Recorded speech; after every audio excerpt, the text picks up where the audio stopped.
Welcome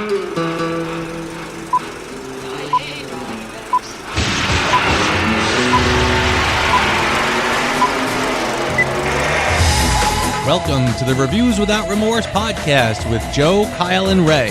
Be warned, the discussions in this podcast will contain detailed spoilers. Enter at your own risk and enjoy the show. And this is episode number 199, and in this episode, the boys will review our favorite shootout scenes of all time. And then, after 30 years, Axel Foley returns to the the small screen in 2024's Beverly Hills Cop, Axel F. Gentlemen, how are you both doing? And welcome back from your adventures. How are you? It's good to be back. Took a little break, but back and better than ever. Feels great to be back. Missed you guys. Likewise. Ray, how you feeling? How's your injury? Good. Healed up nicely. Nothing broken, so it's always a good thing. Only a bunch of groupies' hearts. It's the only thing broken. Yeah.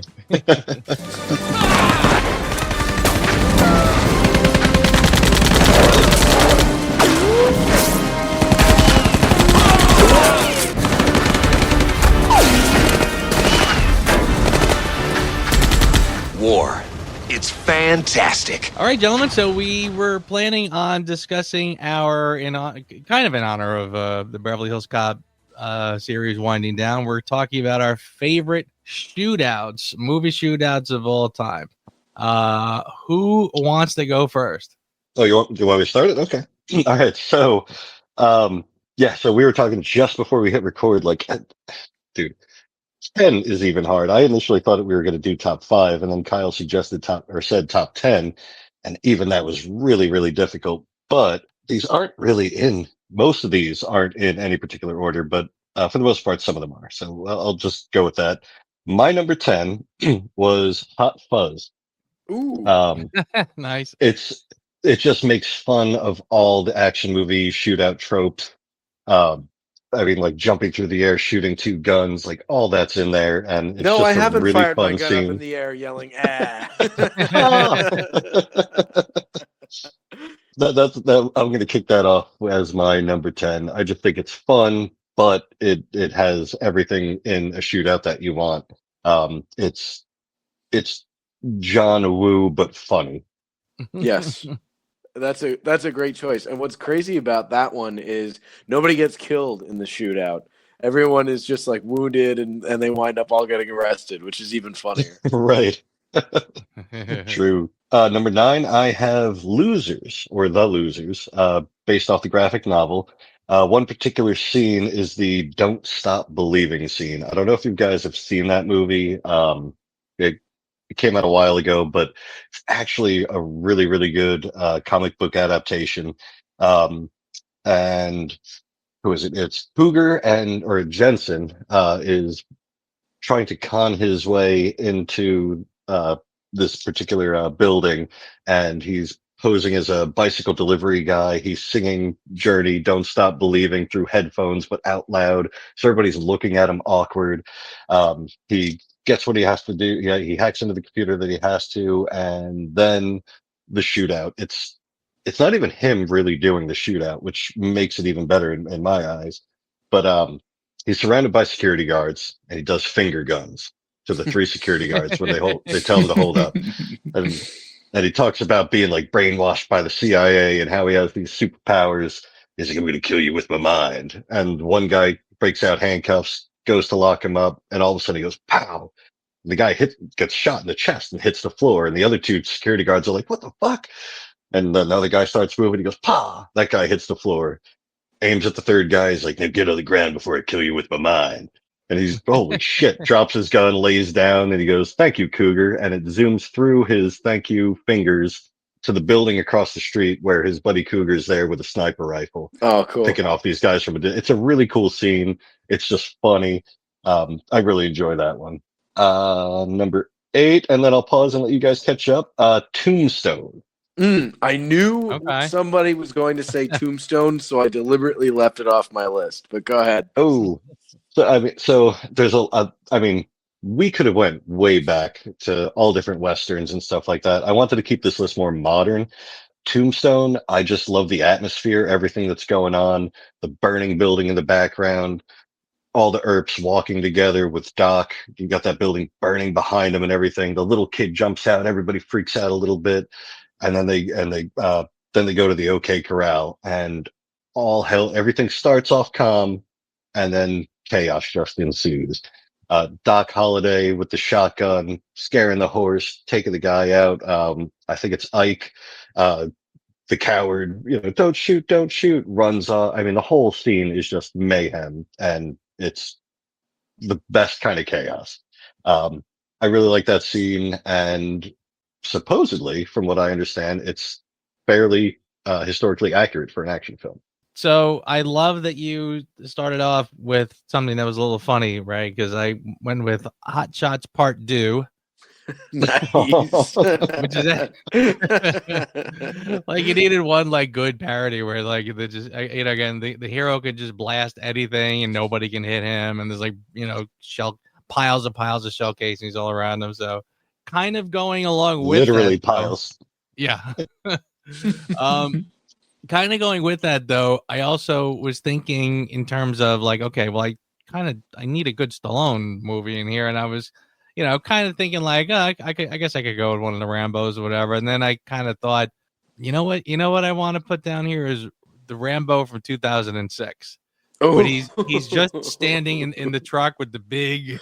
Oh God, yes. Big, massive, and he's just blasting through people, like just destroying bodies with this thing.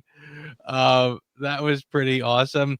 And I mean, that movie's kind of like it's a B- movie. Again, I really like that movie, but I kind of feel like it's a little thin and needed like a little more in the third act or something or other. But I kind of felt like that scene sort of made up for it. I was like, all right, that's pretty damn sweet. Absolutely. We actually had that movie on at the firehouse before I got hurt. And every time we would catch her on, I'm like, pause it. I have to see the 50 cal scene. I got to see the 50 cal scene. They're like, what? I'm like, when he's on the Jeep and he just whips it around to the driver, the guy just explodes into pieces. Oh. Yeah. I mean, I still have flashbacks to the Red Band trailer for that movie. And I almost thought this can't be real. It looked like a snuff movie. I was like, this so anyway, so that was that one, and I kind of in a different sort of direction. I had to go with the original Matrix. That's on my list. Shootout. It's on mine as well. Lobby. Yep. Yeah. I mean, that's the first one we share. We got to cross that one off. There you go. Yes. And I know there's gonna be more that we're gonna do crossovers, but yeah, I mean that one's just phenomenal. I mean, you can't not have that one. Absolutely. The minute he walks through the metal detector and the security guard just goes, "Yep. Holy shit!" Oh shit! And it just all hell breaks loose for the next 15 minutes of the movie. It's phenomenal. Excellent choice. All right, so I'll give you my first three. This one might surprise you guys because I've ripped on this movie quite a bit in your company, but I'm going with No Time to Die. The shootout on the staircase in that movie is the best shootout in all of Bond. I think it's absolutely phenomenal. All one long take. Cary Fukunaga doing what he does best. I think that's really, really good. Yeah. So that's my Bond entry. I'm saving the best for last, so I'll skip the next one I have on my list. But how about Raiders of the Lost Ark in the bar in Nepal? I think that's a phenomenal shootout, and he keeps switching back and forth between the Smith & Wesson revolver and the Browning high power, and you think it's all over for him, and Marion saves him at the last second. I think that's a terrific, terrific shootout. And damn, that's a good call. I didn't even think of that. A crazy coincidence. When Marion picks up a log and bashes one of the thugs over the head, it's the same guy from The Man with the Golden Gun that Mary Goodnight bashes over the head with a wrench. So it's basically like the same goon doing the exact same thing, the same stunt twice in a Bond movie and an indie movie. And then I'm going with the shootout in John Wick 2 between Keanu Reeves and Common when they're in the subway and they're doing their best to like conceal what they're doing, but they're Yes, trying to yes. shoot one another and keep it quiet and keep all of the pedestrians from seeing what they're doing. That's a really unique, cool take on a shootout. I've never seen anything else like it. So That that's got is to go really on my good. list. Very cool. Absolutely. All right, so we're cycling back next. I had the Matrix lobby scene as well. We talked about that. Then I have Face Off, the hideout shootout. We got John Woo. I mean, as soon as everything kicks off, you got all the FBI guys busting through the glass and everything. You've got the henchmen just walking through the chaos. They put the headphones on the little kid. Over the Rainbow starts playing. So you've got, I mean, it's just typical John Woo. You have that soft music while chaos just goes nuts. But then you end with the mirror scene where you have Castor Troy, and I mean, they both turn towards each other, John Travolta and Nicolas Cage, and they're seeing their enemies, but themselves, and it's just such a cool scene. Um, I just think that's just one of the best, definitely in all time top 10. Then we've got Face Off Matrix. Kyle, Hard Boiled Hospital one take. Yes. I have yes. that one. Yep, yes. yep. That was absolutely on my list. Uh-huh. The elevator is just phenomenal. I know. That is a masterclass in action directing. They keep going into the elevator and they keep coming to another floor and getting into another shootout at each floor. It's phenomenal. Good choice, right? And Yeah. And that was the hard part for me because I wanted to put No Time to Die in here as a one take, and I'm looking it over. I'm like, yeah, but if I'm going to go with a one take, I have to do the OG and the original. And for me, that was Hard Boiled. That's just one of the best. Yeah. Oh, no doubt about it. Good choice. What you got, Joe? So I also did. So I'll do my repeats, and so I had Hard Boiled on my list as well. I also had a John Wick. I went with John Wick 3.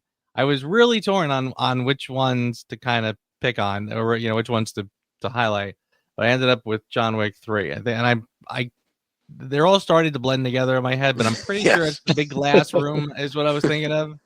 The other one I had, and this one I will kind of chalk this up to be as much guilty pleasure as just a straight up shootout, but Desperado.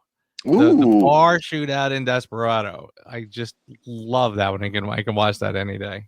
Good pick. That would have been they would have been in my top 20 for sure. But yeah, you're not wrong. All right. Well, we've gone over The Matrix. We've gone over Hard Boiled. So I'm going to go with my next one, The Untouchables.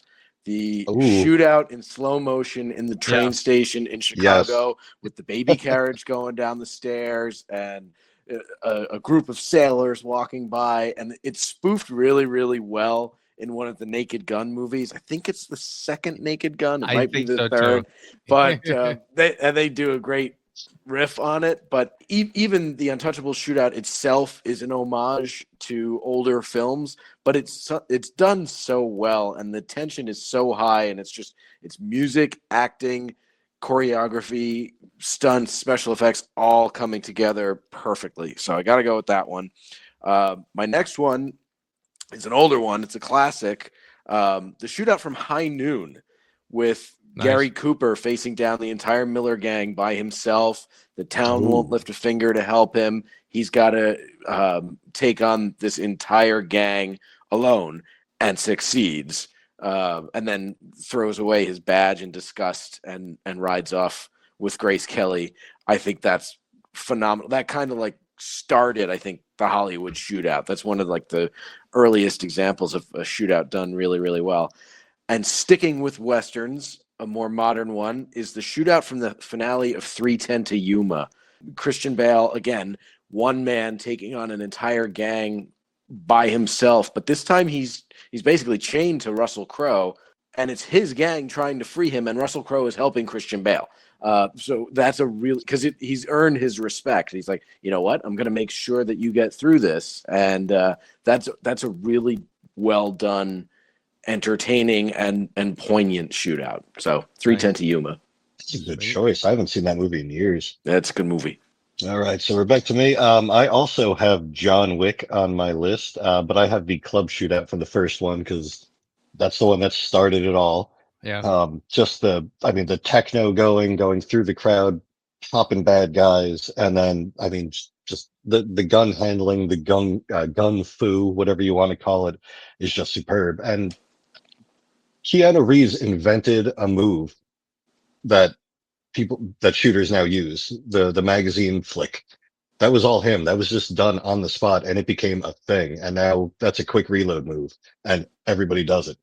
My number three, is the Kingsman, the church shootout. Okay. That's a good one. Oh That's my a God, really, yeah. really good one. That's a As funny one, soon, yeah. as soon as, what's his name? God, I can't think of his character's name.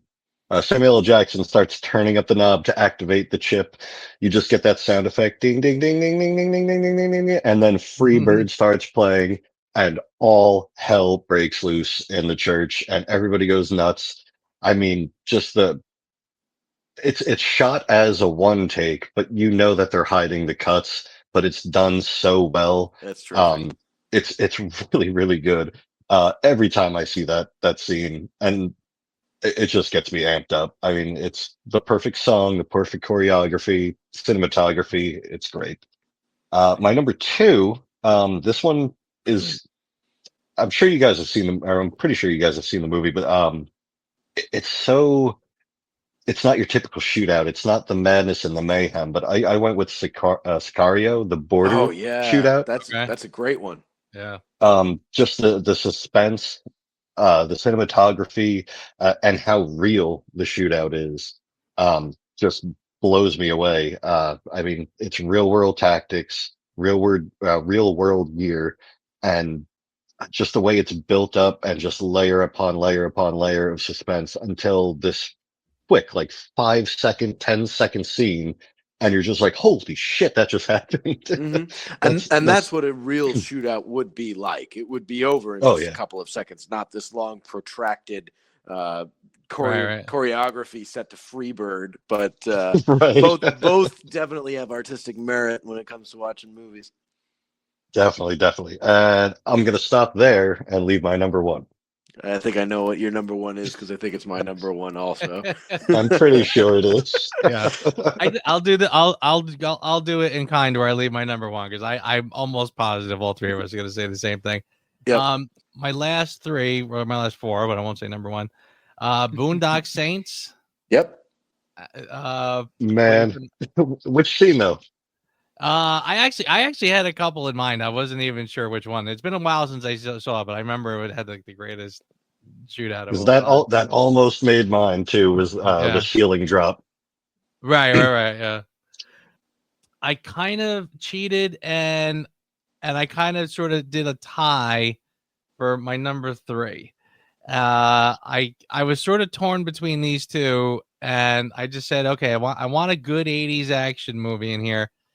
So I had a tie between Beverly Hills Cop, the shootout at the end, which I think Yep. is like sort of just a classic, perfect, straight up gunplay. But then I kind of was getting sort of nipped in the heel by Commando, which is just Looney That's a Tunes. great one, too. I mean, I figured if you just want guns, just like what I mean, like just machine guns, and I mean, you can't beat Commando. I figured, okay, that's just over the top, and I felt like I didn't want to leave it off, so I just these two are gonna get a tie in that spot. The other one that is a little more recent, but did you guys see Nobody? Oh yeah, that was a good Yes, movie. yes. That one popped into my head. The gunfight at the end of that one, although some great action scenes sort of throughout, but yeah, the gunfight at the end of that one I thought was pretty sweet. Oh yeah, yeah, with all the booby traps and everything. Yeah, It's yeah. very well done. Yeah, that was a lot of fun. And the sequel's coming out too soon. I didn't know there was one. Really? Oh yeah, yeah. We're getting a Nobody too. Oh, cool. Okay, Hutch I would say that returns. that was one of those movies that was a real kind of crept up on you. It was a real surprise sleeper hit. Good choice. Absolutely. Do we just say the last one, all three of us at the same time? Well, Do we do I have to 1, 2, mention- 3, go? I have to mention Beverly Hills Cop because that is my number 2. Nice. So you left it off of your list. I had to put it on mine because that's kind of what propagated this conversation in the first place. So that one's got to be on my list. Mm. The music in that one is superb. Yeah. But now we've come to our number 1. How about you want to do 1, 2, 3, go, like a shootout, and we all jump out at the same time? We should. Are we gonna go 1, 2, 3 and then go, or is it 1, 2, 3? Or is it 1, 2, go? All right. All right. All right, get us off, Joe. All right. 1, 1, 2, 2, 3. 3. Heat. Absolutely. Yep. I said, Who Framed Roger Rabbit? What are you guys talking about? That's that list done. It's amazing. I mean, it's so good that the Marines actually use it when they train new recruits. Like, this is how you reload an M16, guys. Watch Val Kilmer. Watch him do it. Oh my God. It's so good. Take cover, maneuver, shoot, like front, back. The sound alone is just visceral. The echoes of the gunshots and everything. It's just nonstop, just sensory overload. Yeah, I don't know if we'll ever see one that good again, but Michael Mann, nobody does shootouts like he does. I mean, if you watch some of the older episodes of Miami Vice, full of really good ones. Collateral has some really good shootouts in it too. He's just an expert. True.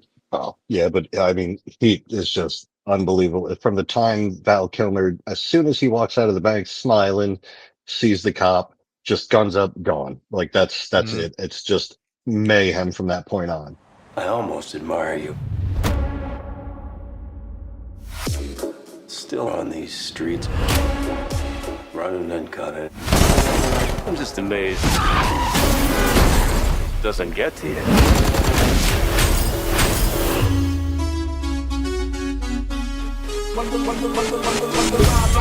Detective Axel Foley is up to his usual tricks in Detroit when Billy Rosewood, an LA private detective and longtime friend, contacts him for help. Foley's daughter, Jane Saunders, is a lawyer involved in a high-profile case and has been threatened. Foley sets off for Los Angeles, renewing many acquaintances and finding himself in the middle of a sinister conspiracy. Written by Will Beal, Tom Gormican, Kevin Eaton, and directed by Mark Malloy, 2024's Beverly Hills Cop Axel F.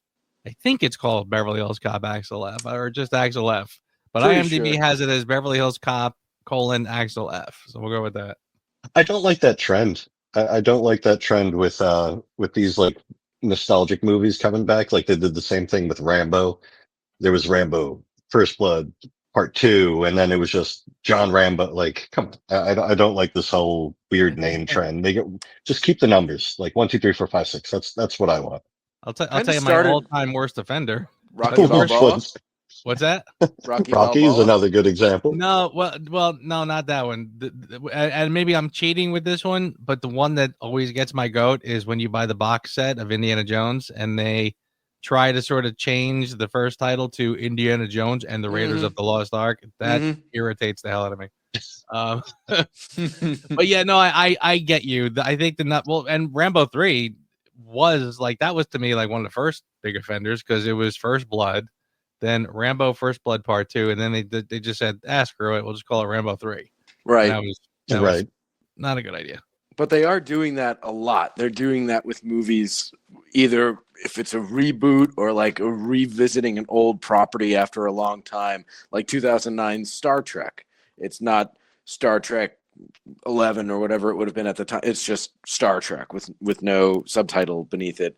There are a lot of movies now. That is a trend, and good for pointing it out, Ray. Yeah. Or how about your favorite movie? That one that came out in 2016 with some supernatural stuff in it. You know that one. No idea what you're talking about. Paranormal. Never heard of it. Chasers, I think it was called. Paranormal Chasers. No idea what you're talking about. It never happened. Hunters of the Orange. It never happened. But to your point, in 2016. But to your point, it is kind of an interesting problem because yeah, I mean it's almost like these movies, these revisits, they don't quite know what they are. You know, I mean this is not even like this was not even a movie that went to theaters. You know, it's just a straight up Right. Netflix movie. So yeah, it's like what is our place in this series at this point? We have Beverly Hills Cop 1, 2, and 3, and then we have this thing, which kind of, I mean, again, it almost kind of feels like a TV movie, although I will argue that this is actually much more cinematic than the last one. But Oh my, yes. And I I'm do feel that giving you the head tilt. yeah, this movie is redemption for Beverly Hills Cop 3. So much so, there's even a line in the movie where Joseph Gordon-Levitt's character is looking through Axel's jacket and says, 94, not your finest hour. Yep, I have that in my notes too. I have that exact same thing written down. uh-huh. But it's great. so true. Yeah, I thought it was a fun little throwback. They definitely made up for the third movie. But I kind of still feel like it was a nostalgia money grab type situation. I mean, they had a lot of this, like all the stuff that we bitched about for the third movie, they redeemed themselves for. But I still don't think it was all that great. There was something weird that I noticed, and I don't know if it was just me, but like all the chase scenes seemed slow.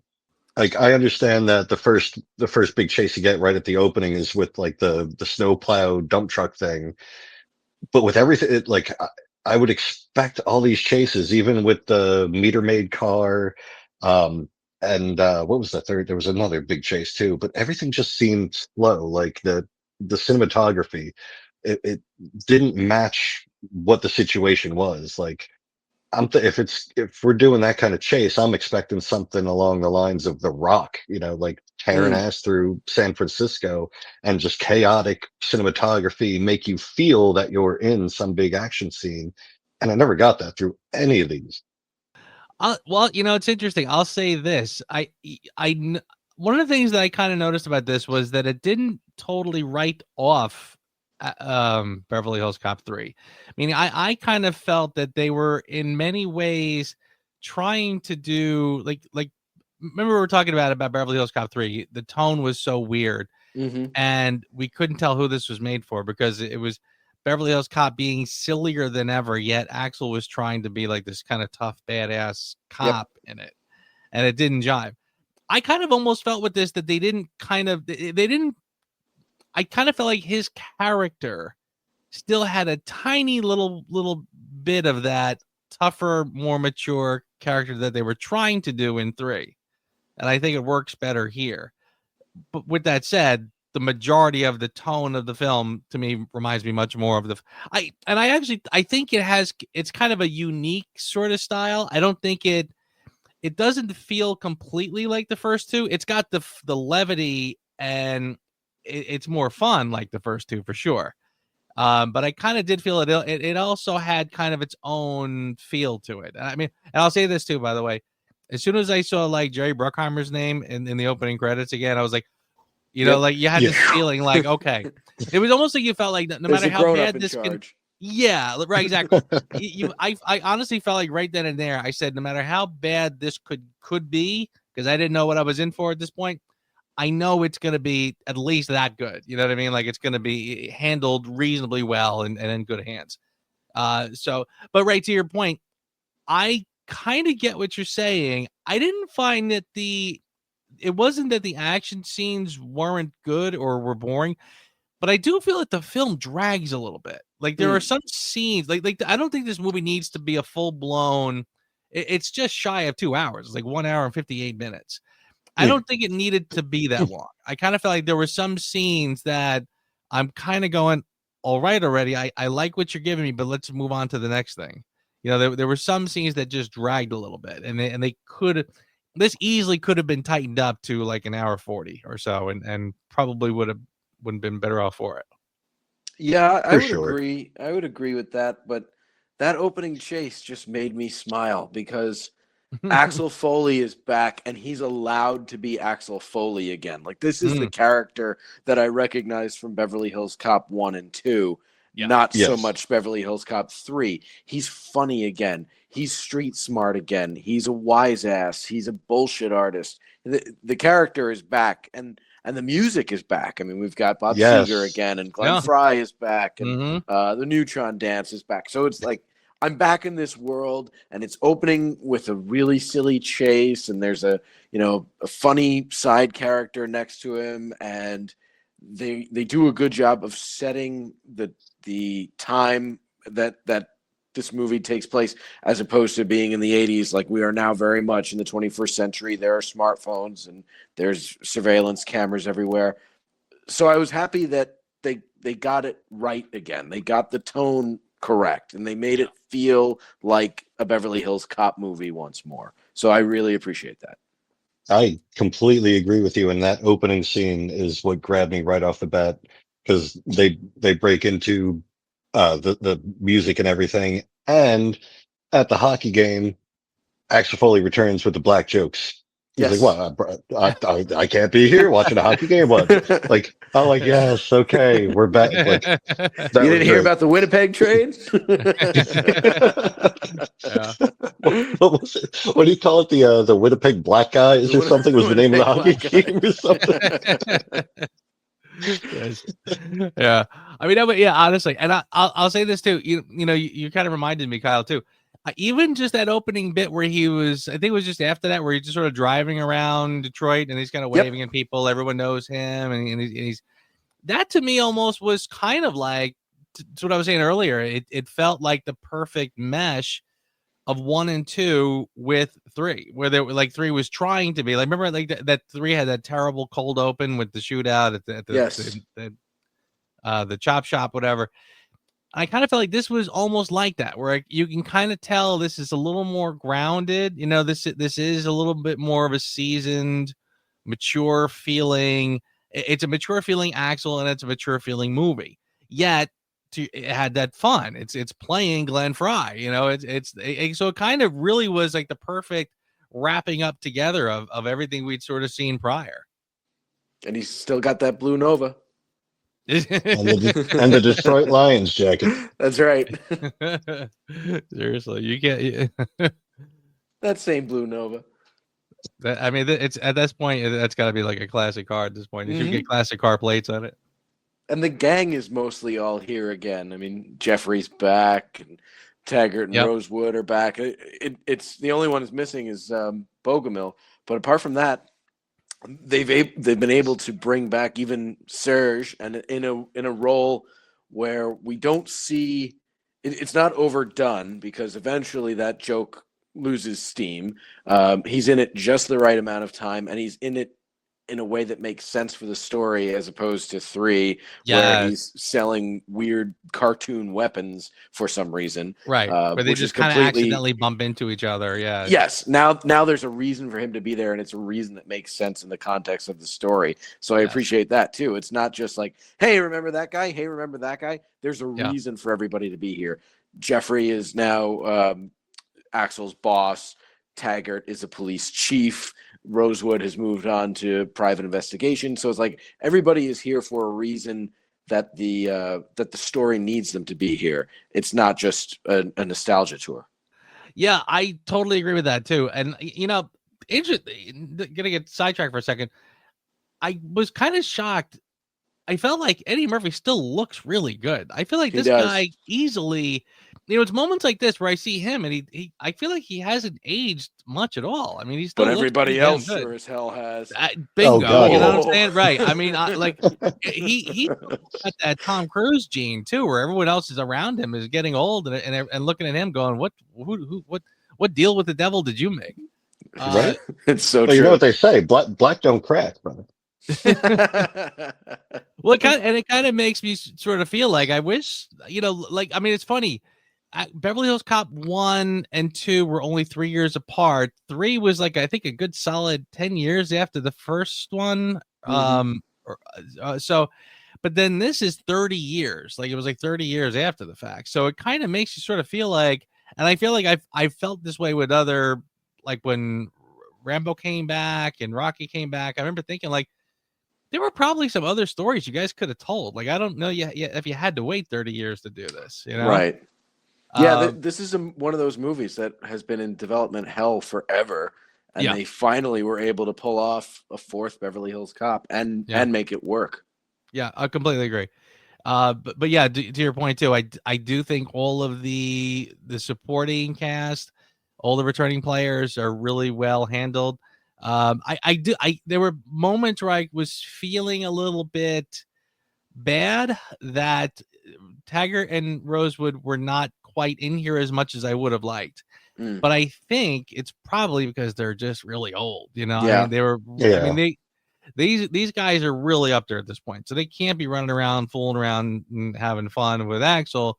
So it kind of made sense. I kind of got it. That was sort of almost why I was I could feel myself. I mean, I thought Joseph Gordon-Levitt was very good.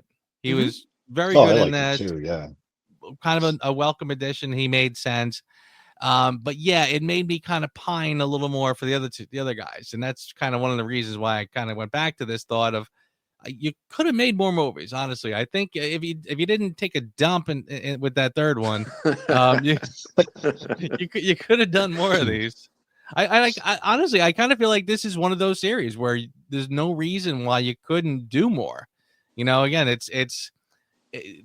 we've talked about this before, that there are some franchises they pigeonhole themselves a little too much into a very quirky little niche, and it's hard to replicate sometimes. Yes.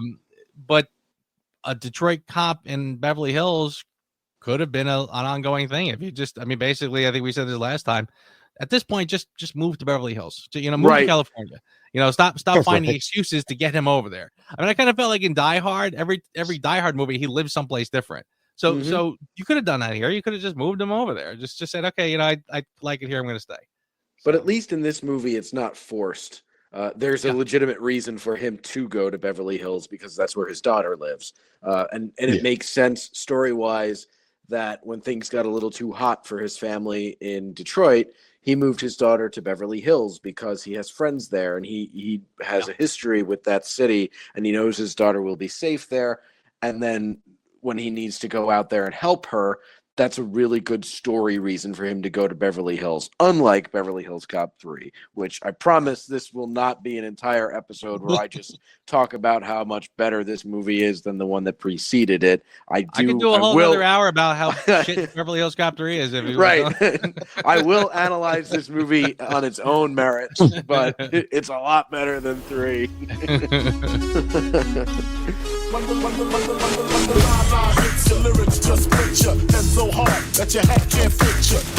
Watch your ass out there, okay? I'm gonna be fine. They love me in Beverly Hills. Detective Foley, you ever read your own file? Shootouts, start of the piece, a lot. Please tell me you didn't get arrested again. Twice, but I broke out.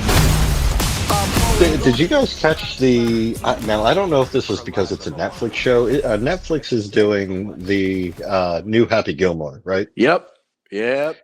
So you saw it too, did you?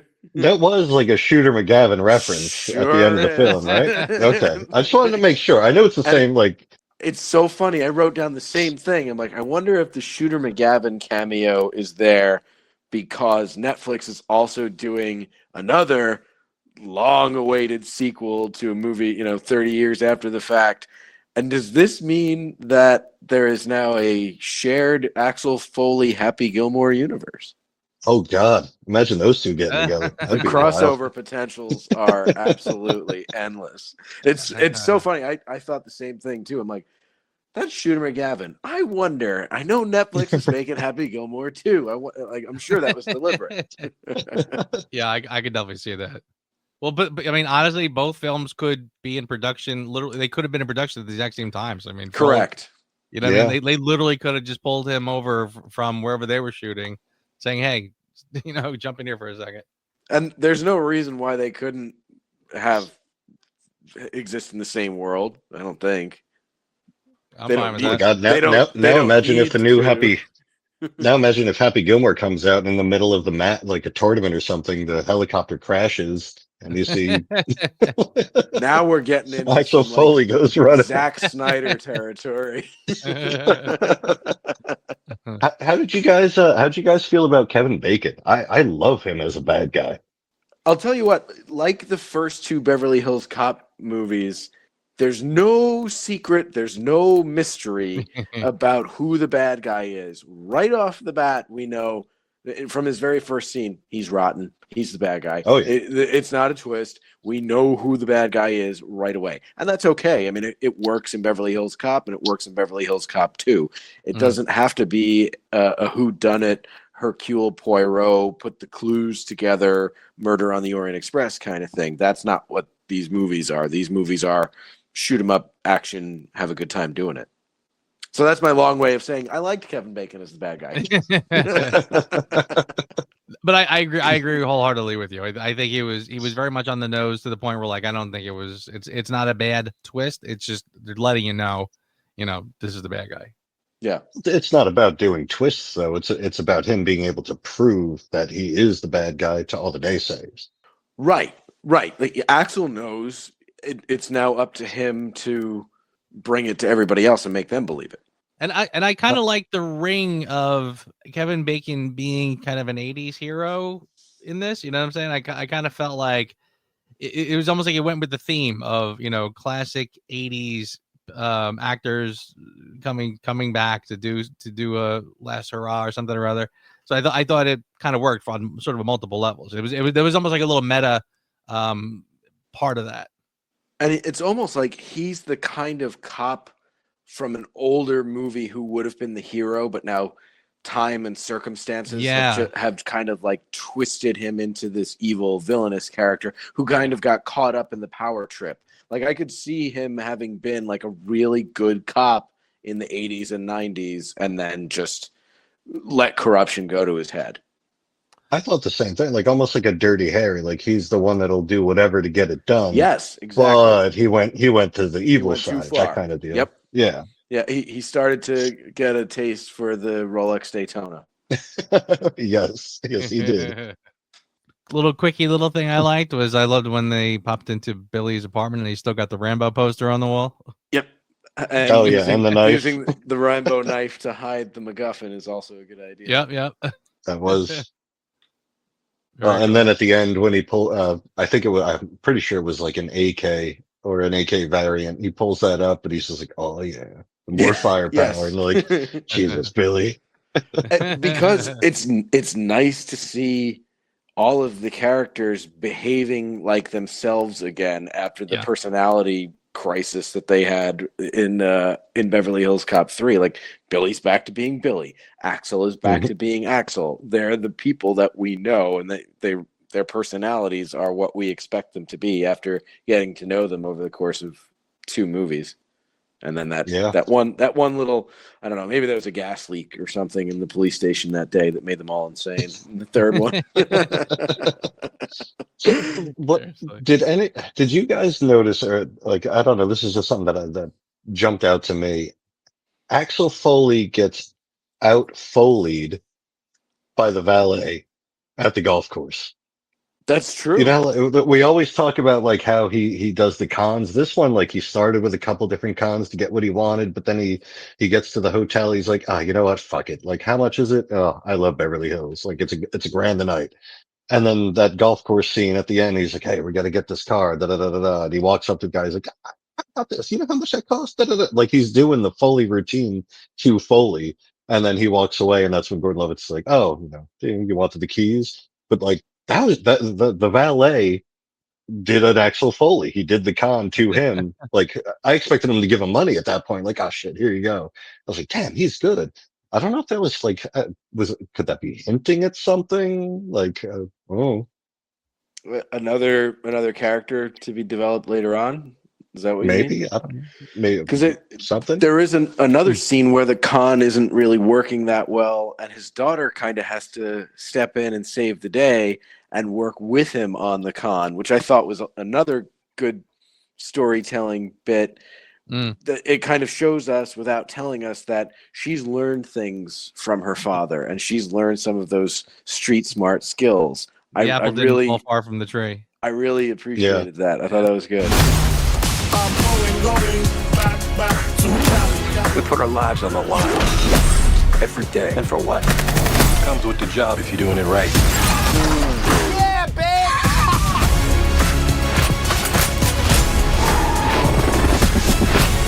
Axel. So how many people have you pissed off so I far? haven't pissed off anybody. Yeah, 50-50 50-50. Is it that high? so far. Wow. How about the action scenes? What was your favorite action scene? I have the shootout with the cartel as one of my favorites. That was actually pretty good. You brought up Sicario earlier, and it reminded me a little bit of Yes. that, but with a lighter tone. But I was like, this is kind of like the shootout from Sicario. That's a good one. The opening chase is good. I'm not wild about the helicopter chase. I think that's when the movie starts to veer into silly territory. It had been pretty grounded up until that point. The Die Hard 4 moment. Yeah, now it's starting to veer a little bit. I didn't mind that. I did sort of feel the same. Well, first off, I have to say, I'm sort of stunned. I wish I looked up the budget for this movie, and I know this has kind of been a stickler with me in the last few films, particularly the last one, because I felt like this one feels like they had a ton more money than the third one did. You know what I mean? And stuff like the helicopter chase was part of that. So I thought it was fine, and it kind of you're right. I mean, it was sort of pushing the envelope. It kind of had that. You know what they were going for. It was kind of like, Eddie Murphy jumping into the truck and with Billy and crashing into things and oh my God, what are you doing? That kind of stuff.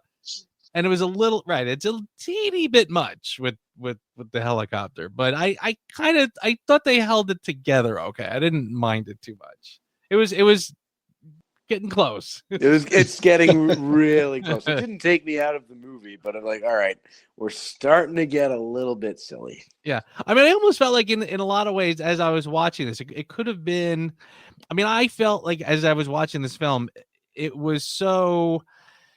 kind of had a lot of heart to it. I felt like, I felt like they were really trying with this one. This was a sincere effort to really pay respects to the original films. So the thing was already, I was already ready to cut it a lot of slack because I could see where it was headed. So, and I think maybe even at the conclusion of the helicopter, I felt like, okay, you like, it was almost like I felt even better because I was feeling like they didn't jump the shark with that. I felt like it was, they danced the line a little bit, but I was like, all right, but you kind of held it.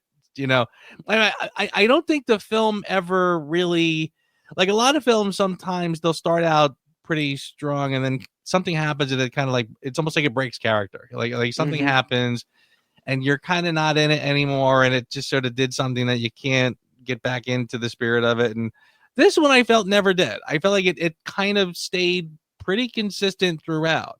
I think there was, if there was a couple little grumbles, I thought the cameos were a little excessive, and I kind of feel like cameos isn't quite the right word, but there was a lot of scenes with people that you were like, oh, there's that guy, oh, there's that guy, not necessarily from old movies or anything, just actors that you'd recognize, and you kind of felt like, okay, they got to do a thing with him now. Like I'm thinking specifically of the drug lord guy he was Luis Guzman. Wannabe. Yes, I knew exactly where you were going with this. No. Right, and he's it's almost like he's kind of the funny wannabe Scarface, but not, you know what I mean? Yep. But he's too goofy or whatever. And I kind of felt like, again, we're hanging with this guy a little too long. Like yes, he's fine, he's funny, but can we move on from this? You know what I mean? I wrote down one word for that scene because I thought it felt like filler. Like that was there to just pad out the runtime. Yes. Really didn't go anywhere, set up anything all that interesting for the story. That was just some filler. Yeah, that was awkward. That the karaoke thing in the gang bar with him in the chair on stage. It was very awkward.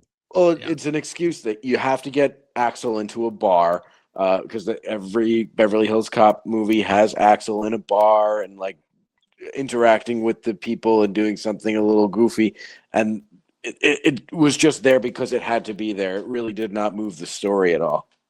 Well, they filler. make reference to that too when he's like, "Oh, has he taken you to a strip club yet?" He's like, Correct. "What strip club?" Yeah, Like exactly. they could have just left it at that and just had the reference. Yes, I Yeah. think that would have been a little bit stronger. It almost feels like there's not. If somebody said, "Hey, how'd the editing go? What's on the cutting room floor?" Nothing. Every frame that we Right. shot is on the screen. You know what I mean? They did not. There was nothing. They just refused to trim any fat from this movie at all, and that's kind of where they really should have tightened it up a little bit and kept it moving. You know, there's scenes that just start to feel stale pretty quickly. Like it's like, okay, fine, move on. It's almost like I feel like there was so many scenes in here that feel like the Gilbert Godfrey scene in 2. Yes, But if that Yeah. scene was 20 minutes long, you know what Right. I mean? It's like I get that you got this guy in for a part. Just do the thing and move on. You don't have to drag this out for 20 minutes just because you know he's a reasonably famous person or something or other. the first two definitely are much better paced, but this one does have a better budget and much higher production value than 3. Good morning, everybody. It's another beautiful day here in Beverly Hills. What the hell was that? Let me guess. Foley. Did you say Foley? Foley! We stole a helicopter! I didn't realize that you couldn't really fly helicopters. Otherwise, I would have came up with a different idea. I told you it was a bad idea. Oh, hey! He shot my rotor off. Shit. What do we think of Jane Saunders, Was The that dog? his the daughter? daughter? Yes. Yeah. I liked her. I kind of felt like it almost felt like they didn't quite know what to do with her. They were trying to do a backstory or a side plot with her, and it was almost like every once in a while you kind of got back to it and like, oh right, she's here doing a thing. Mhm. You know, they didn't. It almost felt like it was a little out of place, but she was good. Yeah, anytime that she tried to play a tender, quiet, emotional scene with her father, I found her acting to be very wooden, kind of like very stilted. Dad, you left us, and that I am not a cop anymore. All of those things you taught me, I forgot them. Like, okay, maybe move her into some of the more high energy stuff because that's when she was good. When the BMW is hanging off the side of the parking garage, I'm like, okay, I'm buying her performance here. She's good in this scene. Any sort of like quiet scene, I wanted that to speed up a little bit. Yeah, Yeah. I Yeah, I agree.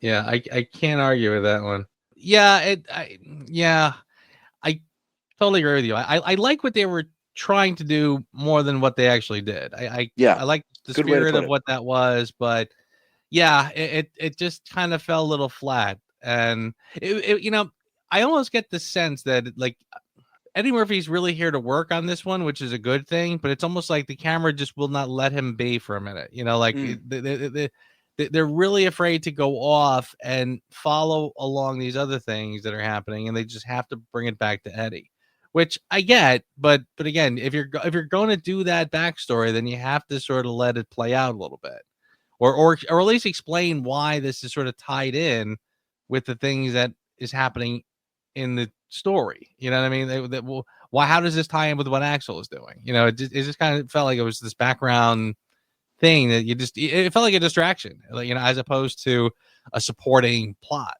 Yes, but Yeah. you're right. He's bringing his A game in this movie. Yeah, Definitely. But and I vaguely remember like years ago that the idea for this movie or the next Beverly Hills Cop was going to be his son becoming a cop and kind of following in the footsteps, and that's where the story was going to go, and that was going to open it up to all new things. So the fact that they changed it from that, which would be, I don't want to say logical, but that would have been a step to like keep the series going. I kind of like the idea of just letting him own it, having his daughter just be a supporting role and part of the story rather than let's reboot the franchise with his son. So in that aspect, I kind of like the whole father-daughter thing that they have going on with throughout the story. But like you said, like, yeah, acting wise, Yeah, she can be very wooden. She was good in the action scenes, I thought. Yeah, agreed. It's funny. I'm literally pulling up on IMDb as we're speaking. They did a Beverly Hills Cop TV movie in 2013, and the lead is Aaron Foley, who is Axel Foley's son, which I guess they just completely forgot about and moved on, and no one's ever. I don't know. Billy Rosewood is in it. So I don't. Yeah, I mean it exists. So I think this is one of those things. Like maybe they just buried every copy and just didn't let people see this. But I mean, it literally exists on IMDb, so it is a thing. If I had to take a guess, it was probably like I'm having flashbacks of Die Hard 5. I don't remember which one that even is. Die Hard, I think it is.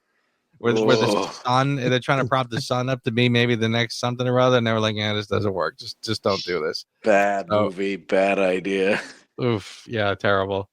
I'm really was that Live Free or Die Hard or whatever one? No, that was Live Free or Die Hard. I think was 4. I think 4? So. And it was because there was the son and there was the daughter and A Good Day to Die Hard. That was the 5th. There you go.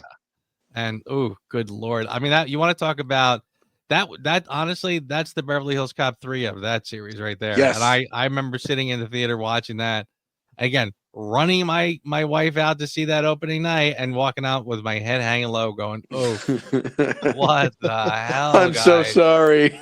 Right? Seriously, it was such a bad reflection on me as a boyfriend at the time. You know, this is very embarrassing. You know, part of me rather get locked up than get put in this little Fisher-Price looking squad car. Y'all are the Lego cops. Jane, hey, this is your father. Before you hang up, I'm in town. I've been arrested. Hello? You sure y'all paying y'all's bills? Because this phone don't work. All right, gentlemen, why don't we score Axel F or Beverly Hills Cop : Axel F? Well, I'm going to pull a Ray, and I'm going to give this one a 6.5 because a 6 seems too low, but a 7 seems a little bit too high. I think 6.5 is where this one sits. It's good. It's not great. I think I gave I know I gave the first one a perfect 10. I think I gave the second one a 9. It is not anywhere close to the level of those two movies, but it sure as heck is better than the third. I think Eddie Murphy, like I said, is bringing his A game. He's here to play. He understands the character really, really well by this point. It's not just a vanity project for him. It's a good movie that stands on its own merit. So 6.5. Nice. Kyle, I'm actually like right there with you. I think I gave Beverly Hills Cop a 9.5, number 2 a 9.6. Both equally fantastic films. This one I gave a 6.8.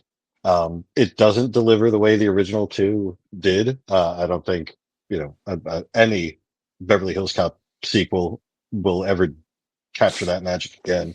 But it was entertaining and certainly better than the third. I guess I'll be the little more generous, slightly, not a whole lot, but just a little bit. I'm going to give it a solid 7. Nice. I really, and again, I'm well aware that this is not exactly it's the kind of film that can't really stand on its own. It's not really doing much other than giving you a good heaping of nostalgia, but I felt that they did that nostalgia well. I felt like they really did kind of deliver. I almost feel like it's at this point, what could you expect from a Beverly Hills Cop movie? I felt that this one was all the things it could have been. Like I didn't walk away feeling like, oh, they should have done this, oh, they should have done that. Not at all. I really felt that they kind of nailed it with what they could do. I think. I mean, to again, I made the point earlier. I would have liked to see Taggart and Rosewood a little more in this, but I get it that they can't be.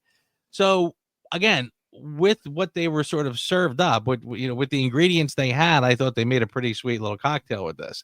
So I really did enjoy it, and I had a lot of fun with it. And I was not expecting, Beverly Hills Cop 1 or 2 again. I was just hoping for a fun little ride, and that's exactly what I got with this. And I did feel that there was a sense of respect. They were really kind of doing everything they could to honor the first two movies. And by the way, I'll even say this: I kind of felt that even the joke aside about not being your finest hour, in some ways, I felt they didn't piss on 3 either. It was almost like there was a tiny bit of that vibe of just him being a tougher cop in this, and I kind of felt like there was a little more darkness that I think that one was sort of shooting for. So in a lot of ways, I thought it kind of perfectly encapsulated all 3 films in one. So yeah, I could be gushing just a tiny little bit about this, but I felt that the spirit was there. So I was really happy with that. I wonder if his love interest from Beverly Hills Cop 3 is meant to be Jane's mother. They never say yes, they never say no. It's left ambiguous. But I was thinking that the whole time. I'm like, I wonder if that's how they pay homage to the events of 3 without going into some of the things that made that movie so goofy. Yeah. And it probably they probably should have played that up a little more. I think that actress from 3, I don't know her name, but I know I've seen her in other things, and I feel that she's been around. So she probably wouldn't have been that hard to track down to say, hey, you want to do a little cameo in this one? Just you're the mom and whatever. And timing wise, that kind of would make sense because the girl in this, not a kid, she seems like she's well in her the mid to late 30s even. So right. She could have been born in 95. Yeah, easily. Yeah. Alrighty. I would have scored this movie higher if I thought I would rewatch it more. Beverly Hills Cop, the first one, is probably the movie I've seen the most, up there with Star Wars and Raiders. Like it's just one of those movies that I've seen countless times. I don't see myself watching this one once, twice. That's enough to see this movie. Otherwise, I think I would have scored it a little bit higher. Yeah, I agree. That I have to agree with. I think it's a very disposable. Doesn't mean it's bad, but yes, it's one and done. Agreed. I watched it once when it first came out, and then a couple hours ago just to refresh my memory. And me too. I just really don't have that much inclination to revisit again. It was good, and it kind of capped off the story, and that's about it. Yeah. Yep. This is one of those where I would say to somebody, like, put it this way, Kyle, I think I said to you when I first saw the recent reincarnation of Frasier, and I said, hey, you like Frasier, right? Oh, you should check this one out. You'll probably like it. I'm not raving about it, but it's one of those things like, oh yeah. So I feel like if this is one of those things where if I was talking to someone, oh, I used to love Beverly Hills Cop. That was a great. And I'd be like, did you see this one yet? You should. You like it. It's fun. Right. You know what I mean? Exactly. You're not going to run out and add it to the collection or whatever, but yeah, it's worth your time. Kyle, for your consideration, what do you got? For my consideration, there's a scene I kind of alluded to it earlier in the movie where Axel's daughter picks up on the Axel Foley improv skills and helps him out of a jam with it. And then it breaks him when they split up and she yells at him and he goes to a hotel by himself and he starts to do the Axel Foley improv routine again and then gives up and just says, you know what, I'm too tired. I don't even have time. I don't have time to do my thing. Just give me a place to sleep. I thought that was a really good character moment for Axel Foley. I also thought it was funny that the hotel room that cost $220 in 1984 is now $1,000. That's funny too. But just that one moment and that little acting moment from Eddie Murphy and the character development that showed for Axel Foley, that like my daughter got to me so much so that it changed his whole demeanor. Like his whole shtick is bullshitting his way into things, and he's like, no, I'm too tired for that. It's been too emotional for me. I thought that was a really good moment. Ray, what do you got for your consideration? Just the movie in general is just a nostalgic romp. It's returned to form. It's not goofy like the third. We get the hardened detective that we expect, the wisecracking, Axel Foley. The 80s action sequences but updated for a newer audience. Even the soundtrack reflects that. We get like all the big classic hits Plus, there's some like new music mixed in there as well. So it's a mix of the old and the new. So it can attract a new audience that might want to go back and revisit the original films for younger audiences. But there's stuff in there for the old schoolers like us that love them from the very beginning.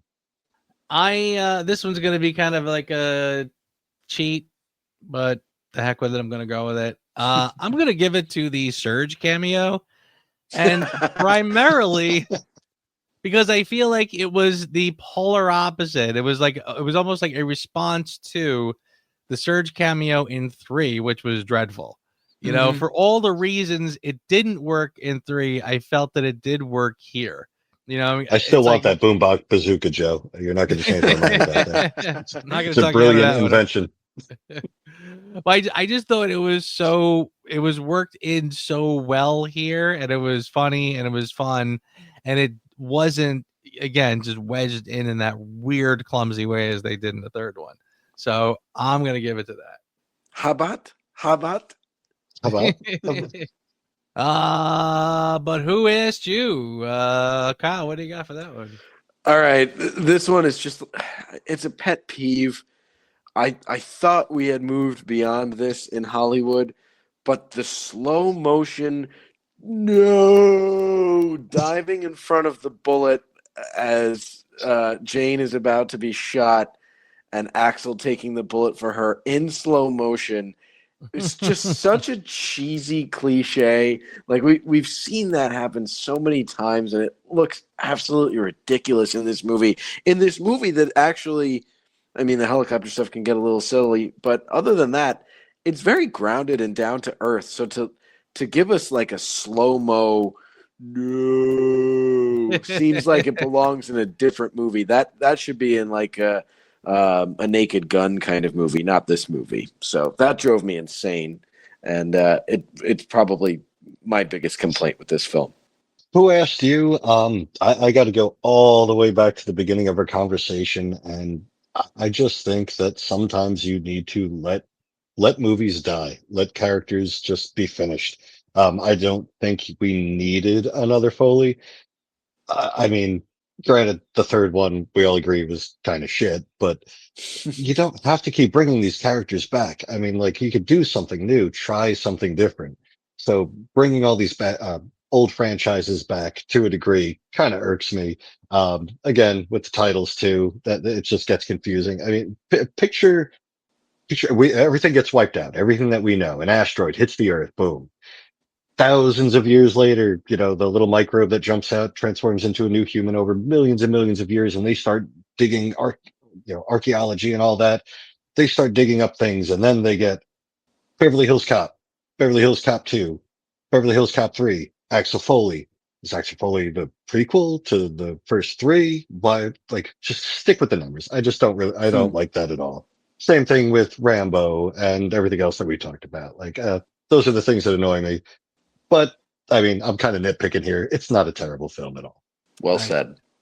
I kind of feel like a shitheel for what I'm gonna pick on, but I thought the final shot of Eddie jumping into the backseat of the car with Taggart and Rosewood, I kind of did. Well, it almost sort of shined a spotlight on something that kind of is bothering me throughout the whole film. I felt like Taggart is just way too old. Yeah. And I don't mean that to be but I kind of felt like it was staring you in the face. I almost felt like maybe you should have just let him be retired at this point. I mean, put him in the movie, but maybe not I felt like he looks like he needed to get walked over and put in that chair. He looks like he had to be put in the car, So I kind of thought it was a tiny bit awkward trying to sort of wedge him in here. So I don't know. And again, I don't know what I would do differently, but it just felt really noticeable to me. And almost like it was, you know what I mean?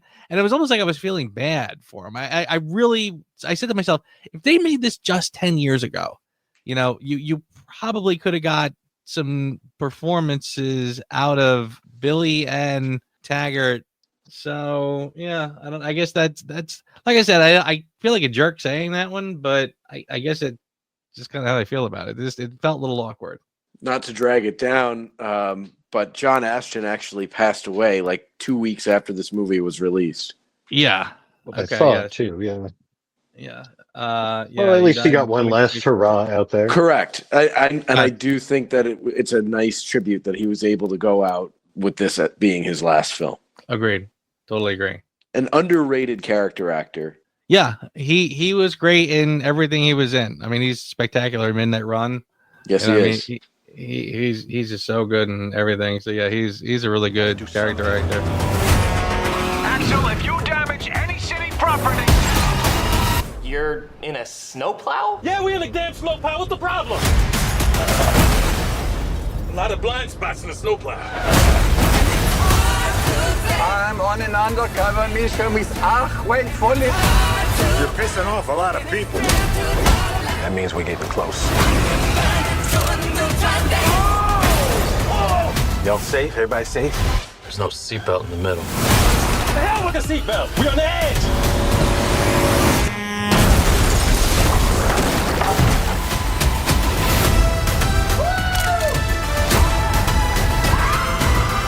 We're gonna need some backup. Whoa! What are you doing? Getting us some backup. God, I missed you, Axel.